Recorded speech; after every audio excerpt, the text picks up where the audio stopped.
राधे बच्चों सभी को। आज हम पढ़ेंगे डिफरेंशिएट एनिमल सेल और प्लांट सेल में।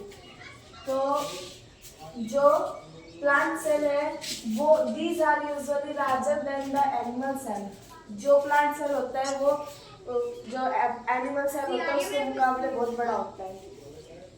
और जो एनिमल सेल है these are generally small in size. जो एनिमल सेल होता है वो स्मॉल साइज का होता है।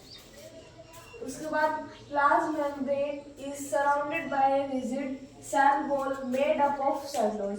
जो प्लाज्मा मेम्ब्रेन होती है वो खुरदरी सेल वॉल होती है जो मेड ऑफ सेलुलोज, जो सेलुलोज से बनी होती है। उसके बाद animal cell is absent and animal cell is enclosed by a thin layer of plasma membrane. जो एनिमल सेल है उसमें प्लांट सेल नहीं होती, सेल वॉल नहीं होती। और एनिमल सेल में जो थिन लेयर होती है वो होती है प्लाज्मा मेम्ब्रेन की चारों ओर जो होती है। फिर उसके बाद nucleus lies in the periphery. जो न्यूक्लियस है प्लांट सेल में वो बीच में नहीं होता, सेंटर में नहीं होता, इधर उधर होता है। और एनिमल सेल में nucleus lies in the centre. जो एनिमल सेल है उसमें जो न्यूक्लियस रहता है वो सेंटर में रहता है। A large central vocus is present। जो प्लांट सेल है उसमें जो वोक्यूल्स होते हैं वो ज़्यादा होते हैं। और इसमें जो वो होते हैं, जो वोक्यूल्स इसमें होते हैं एनिमल सेल में, these contain many small वोक्यूल्स। जो एनिमल सेल है उसमें वोक्यूल्स जो होते हैं वो स्मॉल साइज के होते हैं। फिर उसके बाद आता है प्लास्टोसाइड्स आर प्रेजेंट। जो प्लास्टोसाइड है वो प्रेजेंट होती है प्लांट सेल में। These process chloroplast which perform photosynthesis. जो क्लोरोप्लास्ट होती है वो क्लोरोफिल ही होता है, वो जो है हेल्प करते हैं फोटोसिंथेसिस को करने में। प्लास्टोसाइड आर यूजुअली एब्सेंट। जो प्लास्टोसाइड है वो इसमें एब्सेंट होता है और जो क्लोरोप्लास्ट है वो इसमें लैक होता है।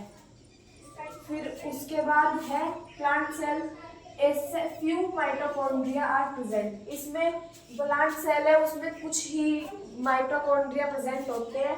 और जो एनिमल सेल है उसमें मैनी माइटोकॉन्ड्रिया प्रेजेंट होते हैं, बहुत सारे प्रेजेंट होते हैं जो एनिमल सेल है। फिर उसके बाद Golgi apparatus exist in many small unit of dictyosome. जो गोल्गी एपरेटस है वो बहुत स्मॉल यूनिट में डिक्टोयोसम्स जो है वो एग्जिस्ट करता है। और जो एनिमल सेल है उसमें Golgi apparatus exist as a single unit.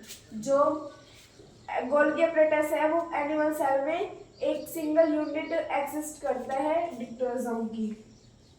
Centrosomes and centrioles are